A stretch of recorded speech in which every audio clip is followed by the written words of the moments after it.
Welcome to Daba TV. Today we have a guest. She's a young girl, a mother, and we want to know her experience with PPD, what it was like, the experience, and everything. Hi, Hi, welcome. thank you. Kindly, can you tell us your name, where you come from, what you do? My name is Angela Muthoni. I'm born again. I'm a mom of one very beautiful boy. His name is Kyle. Okay. I come from Luakabete. I've been born and raised here. I'm an office admin at Pixel Splash. Yes, what else? Okay. Thank you. Now that we know you, I read an article that you wrote about PPD, and you called it a monster. So can you tell me or tell the viewers what is this thing that you're calling a monster? PPD, for many people don't know what PPD is. In full, it's postpartum depression. It can be, you can define it as a monster. Yes, basically it's a monster. That's what I can say. That's the word that I can describe it very well. Okay. It's a monster because something that you cannot even you cannot explain what it is. Many people don't know they have postpartum depression. It mostly develops from baby blues to postpartum depression, and then there's also postpartum anxiety, Okay. but the two are almost the same. Okay. So most people have the baby blues, which can fade away, but if they don't fade away, then they end up being postpartum depression. Okay. Yes. Now, how did you know that you have the PPD? How did you realize? Because you're saying that most people don't know. Yes. So how did you realize that I'm having the PPD? How? I didn't know that I had PPD because by the time I was realizing, it was like 8 months later. Many people can recognize it maybe when it's 3 months, 1 month, 2 months, 3 months, but for me it was up to 8 months. And it can happen anytime actually. It doesn't have to be the first 3 months. It can happen even when the baby is 1 year. Okay. It just depends with when you realize. Now, for my case, I was having so many psychotic times. I'm calling it psychotic because it was very psychotic, very crazy moments. And then now when I went for the clinic at 6 months to a specific hospital, I don't want to mention the name. Okay. The doctor, after questioning me, realized there was something wrong, but I did not want to accept it. And she was like, "Are you okay?" I'm like, "Yes, I'm very fine." And she was like, "You need to get checked because I think whatever you're having is postpartum depression." That was 6 months after delivery. Okay, that's after delivery, yeah? Yes, but now I still did not want to believe that I could have something like that, so I still ignored the symptoms and everything. Until now it became terrible. I talked to someone. There's an app called Inuka. It's an app that helps people to talk about the issues that they're going through. And now when I was talking to this guide, they realized that my case was intense, and it's not something that we can discuss online, like through an app. Okay. So they set up a meeting for me offline. I met one of the guides there. Her name is Dr. Julia Kagunda. She's a very nice psychologist, and she's the one who now helped me and identify that this is postpartum depression. Myself, I could not understand. I could not identify it as postpartum depression. Okay. Yes. Okay, now kindly let me know how, for you seeking help, what was your day like so that you can know these things, I'm not living a normal life to a point of now seeking for help. How was your day like so that now someone can know if I'm going through this could be PPD? First of all, I wasn't myself at all. I am this very energetic, always happy girl. But now it changed to I'm always sad, I'm always gloomy, I'm always so bitter about everything. To a point that I even quit my job. Okay. Yes, because I think I was making very bad decisions. I just did not want to involve people in my life. I did not want to be social. I did not want to talk. I didn't even want to be with my friends. So I realized, this is not Angie. This is not who I am. The person that I am right now, I'm like, the person I was a few months back is not the person that I am right now. And at that point, I realized I need help. Okay. Yes. Wow. Now, how was it for you? Now you have a baby here and you have a situation or a condition, let's say. So did it affect the baby or the baby was just okay? Postpartum depression is different to different people. There are people who want to harm the baby. people who don't want to be involved with the baby. But for me, my case, I can say I was a bit lucky, because for me the baby was an escape, and I loved him even more, Okay. because I knew that I have something going on, but I did not want it to affect the baby at all. I still loved him, no matter, I love him so much, and that did not make me like love him any less. Okay. Yes. Now, what about the family? You mentioned that you were born again. Yes. I want to believe that you were born again even before the condition and the situation. Huh? Yes. So how was it like now, from the family? Now that you're pregnant, you're not married, you're gonna have a baby. So how was that? How did the family take it? Well, as expected in any Christian family, it was not positively received. There was a drift, a major drift that we are still trying to close even now. But after some time, parents will always be parents, so they always come around. And even though it was hard in the beginning, there's so much support now. Okay. Yes. Okay. What about now the friends? Now let's come now back to the situation, the condition, the PPD. Yes. You have it now. You have your friends. There is the society. How did the society receive it, or how did your friends treat you? Maybe now they're used to calling you, you chatting. Now you're not there.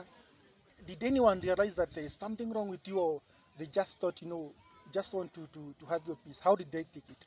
Of course, there are friends who we realize, because they're friends who are very caring, and they'll always want to reach out. Hey, Angie, how are you doing? But as I said, in my case, I did not want to involve people. So I felt like I was being a burden. I felt like I was sharing too much or bothering them with my problems, and I felt like they will say like I have so many problems, and I did not want to share some bits of it. So they'll ask how I'm doing, and I'll tell them I'm fine, which is not supposed to be the case, because we should open up. So it got to a point now when it got extreme, and I'm not sharing with my friends. I was all alone. There's no one to tell, because my friends think I'm okay.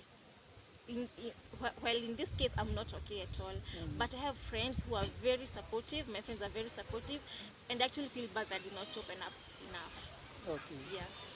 Now, can you take me through? Now, I want you to take us through the experience of PPD, yeah? The whole experience, so that maybe someone who is going through the PPD, the friends we know that our friend is going through this, the family can know, so that they can get help. The experience. Okay. Um, I like to think my stressing, I want to call it stress at first, started when I was pregnant, because as I said, I did not have so much support, and I think that's where it all started, because as I said, I'm a single mom, so therefore the father baby was not there. Okay. My family was not there, so I was all alone. Therefore, I had a lot of issues. I had no one to tell. I only had like 2 friends I was sharing with, and sometimes they cannot really help you with everything. At that time, my job was almost ending, and my contract was coming to an end. And so I had so many things that were stressing me up at that time. But I thank God, because my contract got renewed for another whole year after that. So yeah, so things are unfolding well. But as I said, now when I got pregnant, now that's when I started having stress. I even used to go to my daughter and tell them, you know what, I don't even know what to do. When they asked for someone to write as next of kin, I did not have anyone to write as next of kin. I had to write my best friend's name. Yes, but I was still strong, because I would still hold my belly and say, you know what, baby, I love you so much, and mommy loves you, and we're gonna get through this. So I went through with the pregnancy. Thank God it was not, I did not have any complications. I had a very healthy pregnancy. And then I gave birth at 38 weeks, because I was extremely tired, and I had prayed a lot. I had so much faith that time. And I told God I wanted to give birth at 38 weeks exactly. And I gave birth at 38 weeks exactly. Okay. That's how much faith I had. That's faith. Yes. And so I remember on that day when I held my baby, I was like, now from where do we go? But I thank God I had my aunt. She took us in for the first 1 month, and then I moved back to my parents' home. So during now this 1 month, now when I moved from the hospital, when you're in the hospital, when the baby cries, you just ring the bell and the nurse comes. There's someone, yeah. There's always someone with you at that time. Yeah. But now when you're at home, you are alone with the baby now. You're at It's your own you now. and the baby. Mm. My baby had colic. He was very colicky, so he used to cry a lot. I did not have enough milk. I remember in the first day after we came from the hospital, he slept hungry because I had no milk at all. Poor baby. He did not actually know. In the morning, I had to send my cousin around 6 to go look for naan.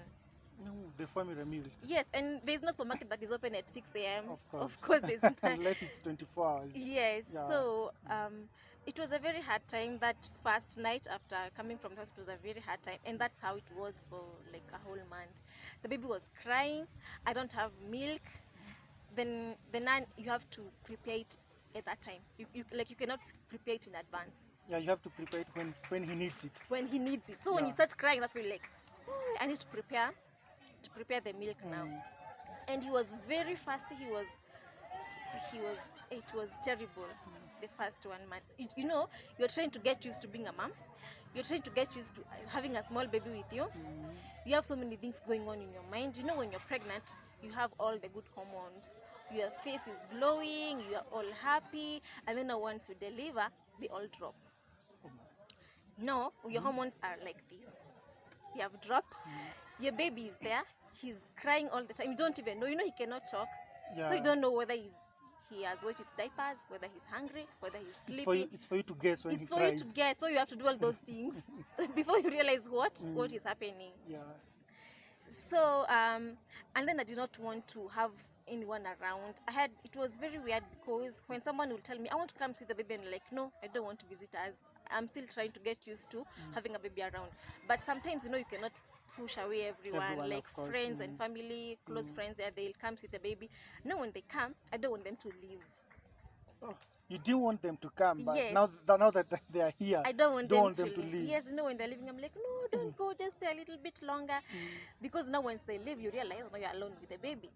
You're alone again with the baby, and you have to no, especially because they'll come during the day and then they leave around 8 p.m., 7, and that time now is when the baby starts crying non-stop until 8 a.m. in the morning. You have to stay awake all night. At that time, I can say at least I had a little milk. I had a little milk. Breast milk. Yes. So he'll breastfeed kidogo, and then after some time, it's finished. Now you have to supplement with naan. So you can imagine, all night you are there breastfeeding, and then you have to supplement with naan. You go back again to breastfeeding. You go back again to naan. The whole night, no, that was it. So it was no sleeping at all. And he's either breastfeeding or crying, not sleeping. It's either of the two. Or taking milk or crying. So it was very overwhelming for me. And I think now that's when I started having symptoms of postpartum depression, because in the beginning it's baby blues, but now it develops slowly by slowly.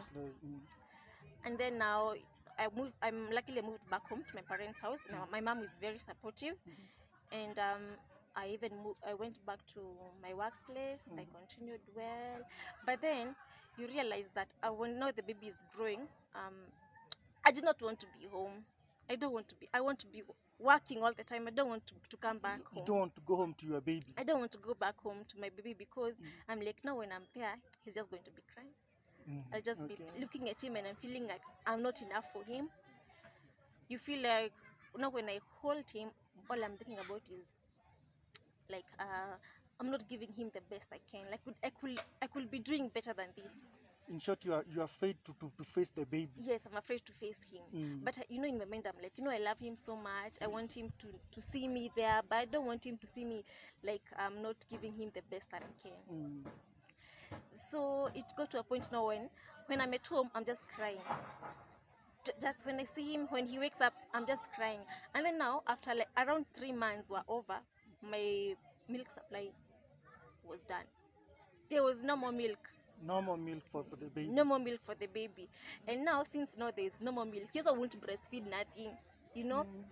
So he also refused to breastfeed because now there's nothing. Now you see, I'm feeling not enough for him, and then I cannot even breastfeed. So now, if I had stress, then it's doubled. Because you always want, people always say, when you breastfeed, that's when you bond with the baby. Now I was like, if I'm not breastfeeding, then that means I'm not bonding with the baby. That means I'm not being mom enough. I'm not being a good mother to him. Yeah, you are feeling the space. You can feel the space between you and the baby. Yeah, I can feel the drift. You know, and when I tell people that I'm not able to breastfeed, they'll judge me. They'll tell me, "Oh, you're not trying hard enough." But trust me, I did try. And then something else, when people hear you're not breastfeeding, they'll always think, she doesn't want to look like a mother. She just wants to maintain, She wants like to a maintain young girl. the figure and all. Yeah, she wants to maintain the figure. Or others will say she has AIDS, that's why she's not breastfeeding. People can be so ignorant because even people with HIV, they breastfeed for 6 months. Yeah, so people would, the negative talk started getting to me. Now I'm feeling like, for real, I'm not a good mom. I'm not trying the best that I can. I could have done better than this. I was living in so much denial, such that my colleagues, they used to know that I'm married. I told them, you know what, I'm in a very happy marriage. So that is back at work. Yes. I was in so much denial that I did not want to accept my situation. Now, because of the society pressure and all. So people at work, they knew that I was married. They knew I had this happy life. I want to prove to people that I am happy. But deep inside, I know I am not. And that is what depression is like. Depression is not crying. Depression is not like looking all gloomy. From the outside, I'm very happy. I will smile with you. I will laugh with you. But when I'm alone, when I'm in my room now, that's when now it comes. That's when I feel the real me, the me that I am now. That's when you feel now that there's a problem. Yes, but out there to the world, I will always be smiling. You'll ask me how I am, I tell you I'm fine. I'll post photos of me smiling, and my friends will be like, "Oh, I can see you're doing good." Yeah, I'm doing good, but I'm not. Okay. Yeah, so it can be crazy because not at that moment, because I'm not living with the baby daddy. I used to just wake up one day and call him and just abuse him because I'm feeling like, why am I suffering alone? He should be here. He should be here suffering with me. Yeah. As in, why am I the one suffering and he's just there living his life? And then no, that is something else that I think now topped up to my depression. Because I'm like, why am I the one to stay up all night while he's just sleeping peacefully? He's somewhere peacefully. And we both own this baby. Yeah, you feel that he should be here. He should also be and suffering with have me. his own share of the sleepless night and the stress. Yes. So most of my depression, I projected it to him. He's the one who got all of my feelings. Like I would call him, I'll abuse him, I'll do crazy things. And luckily, he's a very patient man. He was very patient with me. I don't know if he knew I had postpartum depression or not, but luckily he did not blame me or anything. So because I think it would have been worse. If he could have been a person of quick anger, or he's short to anger, and throwing backwards at you, yeah, it could have been worse. It could have been worse. But he's a very cool person, so I'll abuse him and all, and he'll just keep quiet. Just take it. Yeah. And then now back at home, I'm not talking to people. I'm not opening up to my family. They don't know what's going on. They think you're just okay. They think I'm just okay. They think I'm just having some attitude, Okay. Like I'll just come from work and I'll not talk to anybody. I'll just go take my baby and sleep. Now it got to a point where I got even physically sick. I went to the hospital. They could not find anything. They could not find anything at all. As in, like, for real, you can see I'm not well. But there's no any But test there's to prove nothing. anything. There is nothing. It's just the stress, just the depression that I'm going through. And no, at that time, that's when one of the nurses told me, I need to talk to someone because they think this is not a physical thing. It's more of psychological. I need to talk to a guide. And no, when she said that, as I started thinking, maybe it's true. Maybe I have postpartum depression because I was still in denial because I knew there's something like postpartum depression, but I was like, it can never affect me. Okay, you felt I'm a strong woman. I felt yes, I knew it cannot affect me. And then I knew if I know about something, then I cannot be affected. You can easily avoid it. I can easily avoid it. Or you thought now that I'm aware of the PPD. Yes. It can get get to me. I'm untouchable, Okay. Yeah, but surprisingly, now when I started talking to my guide, I realized, I'm not okay and I need to. You need some help. Yes, I need some help. Okay. Yeah. So now, you've started talking to him now. You need some help. You've accepted you need some help. Well, how was it? Did you just accept it immediately after you knew or you thought about it? Or it took you time, to accept it now that I'm in this situation and I need help? And the help that you got, how was it? I need to take me through the steps, the healing steps now. Yes, as I said, when I went for the 6-month clinic, that's when the doctor mentioned that I may be having postpartum depression. But I dismissed the idea because I did not imagine that I could be having something like that. I refused to believe that. But now after 2 months, now that's when I decided to seek help. And the first place that I went to a church. Because when you tell someone that you're going through something, they'll be like, oh, you need to go to someone to pray for you. But no, when I went to this place, it was a counselor, but church-based counseling. And they were telling me, you need to pray. I told her what was going on. She told me, you need to pray a lot. And then I was telling her, I cannot even pray because I'm so overwhelmed. I don't even have the strength to pray. To even pray. I couldn't even pray. And then she was like, you need to pray a lot. And I was like, how am I supposed to pray when I cannot pray? You cannot pray. I understand it's that. like someone telling me I don't have teeth, but I'm feeling hungry and I need to eat. You need to eat. And It's like forcing you to do it you need to when you eat. don't have the power to do it. I know. So I felt so discouraged because I felt like she was not really helping me. So I dismissed the idea of even getting help. Okay. I know that's when I discovered this app. It's called Inuka. And I started talking to a guide there. And now once they saw my case was severe, they said they cannot help me online. They need to help me offline. So they helped me to get a guide. And that's when I met Madam Julia. And she has been taking me through up to now. Okay. Yes, she's been taking me through it. I went and we talked for hours, and I realized that the way now she was guiding me, that's what guiding is. Okay. Not advice. There's a difference between guide and advice. So you now felt now I'm at the right place now. Yes, I felt this is what I needed now. Yes. Okay. Yeah. So now, let me take you back a bit about the baby daddy. Now he's absent. He's not there for you. You are suffering. Did you even mention that you have in PPD to him? No. You didn't even mention? I did not mention because we were not in talking terms. As in, when I was talking to him, he was only abusing him. Okay. Because I also did not realize that I had postpartum depression. And I could not talk to him about my personal issues because, he doesn't really care. But he's very supportive when it comes to the baby, but not in my personal affairs. Yeah. Okay. Yeah. So up to now, you're not living together? No. It's still you and your baby? Yes, we are co-parenting. Okay. Yeah. And now you told me now the healing process, it's a process which you're doing up to now. Yes. So now you can't say you are fully healed or where are you? Of course, I know you've started it because you mentioned it, but you didn't mention about fully recovery. So you somewhere in between.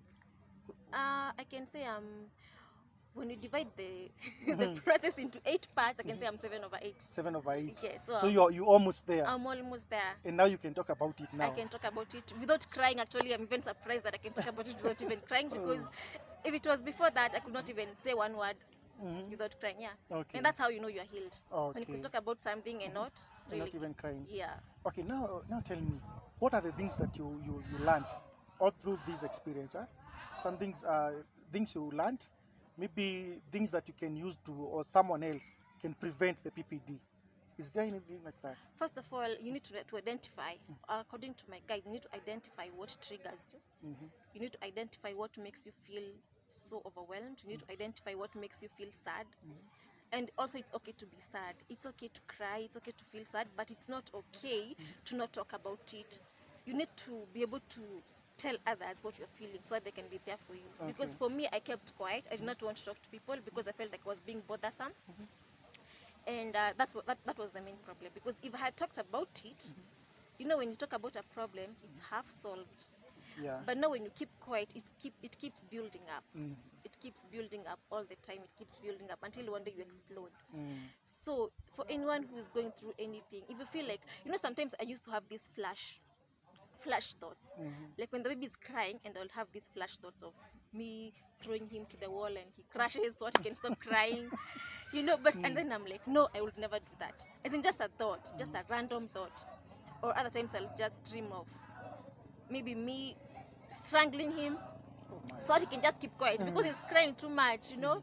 And I'm feeling like I just need him a little bit away from me, not so far away from me, but just a little bit away from me, so that I can have some peace of mind. So you need to identify those triggers, those things that make you feel sad, those things that make you feel like you're going crazy. And once you identify them, you can be able to avoid them. Okay, Yes. that's good. Now, you being in the leadership of church, maybe you have a word to the church about this. What did you tell them? I'll tell them to make the church a safe haven, because we should be welcoming and not condemning others. Because, for example, if you look at the church nowadays, when a drunk person or a very attractive person walks into the church, people will be staring with weird eyes like, what's this person doing here? Well, that is a place that he belongs, because the church belongs to such. And Jesus came for the sinners, did not come for the righteous. We should be welcoming them, we should be welcoming everybody. We're not caring whatever they've done, not caring where they've come from, because the church welcomes everybody. And just like the prodigal son, when he came back, the father did not chase him away. He welcomed him. And he don't even care about this other son who was there, who had invested, who had done everything, who was nice to him and all. But the prodigal son, when he came back, his father opened up his arms, he welcomed him, he threw a party for him.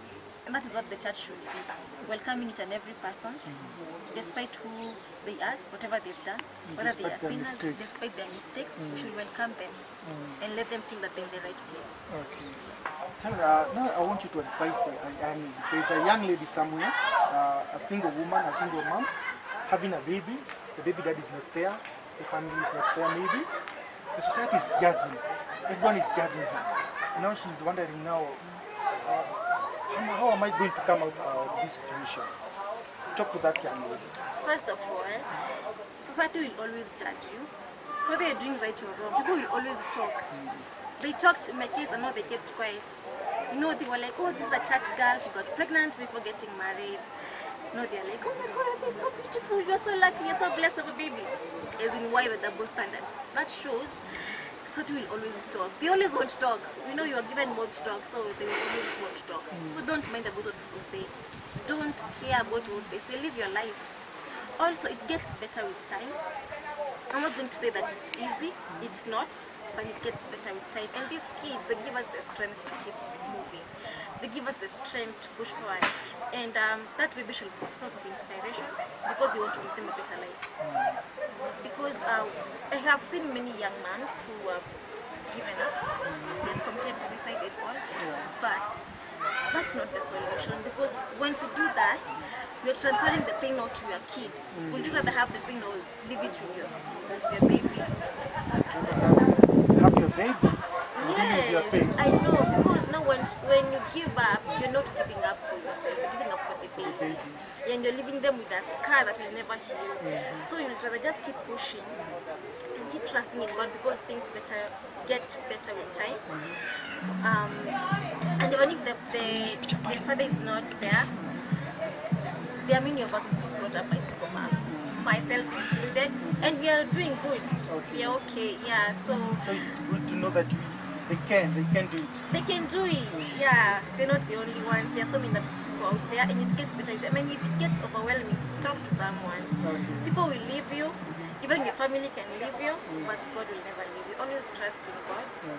Yeah, and he always listens. He's always there. He should be your number one friend. He should be your best friend. Yeah. Thank you, Angie. Thank you very much for sharing your story with us and sharing it to the world. I believe you will touch someone somewhere. You will help someone somewhere, because many people are suffering in silence. No one is talking, no one knows what is happening. But I believe that for this video, you're going to touch someone and change someone. Thank you very much for your time, and all the best in your healing process. You complete it. You look strong, so you complete it. I am. Thank you very much. And thank you for having me. Thank you.